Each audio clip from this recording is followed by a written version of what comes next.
Gurajada educational institute లో విద్యార్థినుల ఫోటోలు morphing కలకలం. వికృత చేష్టలకు పాల్పడిన బీఎస్సీ ఫస్ట్ ఇయర్ స్టూడెంట్ ఓ అమ్మాయి ఫోటోలు మార్పింగ్ చేసి బ్లాక్మెయిల్ చేసిన స్టూడెంట్ పేరెంట్స్ దృష్టికి తీసుకెళ్లిన బాధితురాలు, మార్పింగ్ చేసిన వ్యక్తి మొబైల్ ఫార్మాట్ చేసిన బాధితురాలు సోదరుడు, శ్రీకాకుళం రూరల్ పోలీస్ స్టేషన్లో బాధితులు ఫిర్యాదు.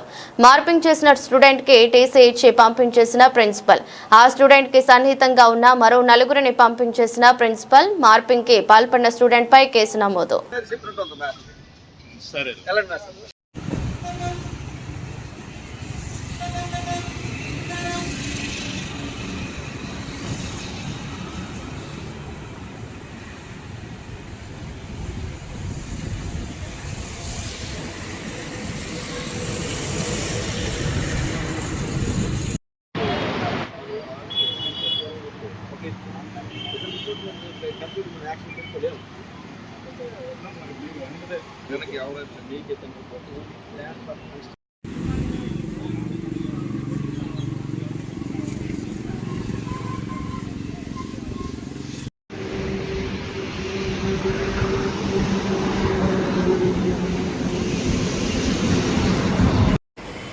తొమ్మిదవ తారీఖున మా కళాశాల విద్యార్థిని పైన ఫస్ట్ ఇయర్ విద్యార్థి ఫోటో మార్పింగ్ చేశారని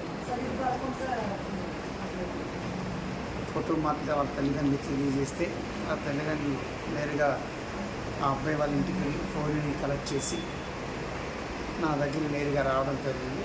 వాళ్ళు వచ్చి పలానా అబ్బాయి మీరు యాక్షన్ తీసుకోండి, ఇలా మార్పింగ్ చేసి ఇబ్బంది పెడుతున్నాడే. ఆడ వెంటనే అబ్బాయికి బ్రెయిన్కి ఫోన్ చేస్తే వాళ్ళ అమ్మగారు అబ్బాయి రావడం, వెంటనే ఈ హర్షవర్ధన్ అబ్బాయిని తీసి ఇవ్వడం జరిగింది. వెంటనే ఫర్దర్ యాక్షన్స్ అన్ని కూడా మీరు టైంలో రిపోర్ట్ చేస్తామని వాళ్ళు చెప్తే దాన్ని నేను సపోర్ట్ చేస్తాను, మీరు చేయండి, నాకు తప్పుడు కొన్ని ఎవరు చేసినా మంచిది కాదని చెప్తాను.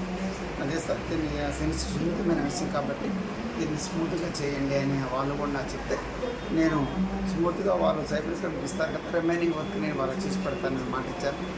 ఈలోగా పిల్లలు దీని మీద ఇంకా చాలామంది పిల్లలు ఫోటోలు మార్పింగ్ చేసి ఉంటాడేమని పాపం భయాందోళనతో పిల్లలు ఒకరి నుంచి ఒకరికి అలా ఎవరు నాకు చేశారు, ఇంకా చాలా కాలాలు చేశారట, ఇంకా ఎవరో విద్యార్థులు మార్పింగ్ ఏమైనా ఆందోళన చెంది ఈరోజు నేరుగా విద్యార్థులు పిల్లలు వచ్చి తల్లిదండ్రులు వచ్చి సార్ అబ్బాయి మీద ఏం యాక్షన్ తీసుకున్నారు, ఇంకా ఎంతమంది మార్పులు చేశారో మాకు తెలియదు, చాలా కాలేజీ వాళ్ళు కూడా టెన్షన్ పడుతున్నారని చెప్పారు. అంటే నేరుగా నేను ఇమీడియట్గా పోలీస్ స్టేషన్కి వచ్చి అబ్బాయి మీద నేను చర్య తీసుకోమని ఒక టెక్నాలజీని తప్పుడు మార్గంలో ఉపయోగించడం, మార్పులు చేయడం, ఈ ఆర్టిఫిషియల్ ఇంటెలిజెన్స్ని సన్మార్గంలో వాడకుండా దుర్మార్గంగా ఇలాంటి చెడ్డ పనులు విద్యార్థులను ఉపయోగించడం వల్ల మంచిదని చెప్పి ఆ విద్యార్థులపై నేను ఇమీడియట్గా యాక్షన్ తీసుకొని తీర్చించాను. ఇప్పుడు పోలీస్ స్టేషన్ వారి ఇక్కడ వచ్చి విన్నవించి తదుపరి చర్యలు అబ్బాయి తీసుకొని లీగల్గా మీరు అబ్బాయిని చర్యలు తీసుకోమని నేను విన్నవించడం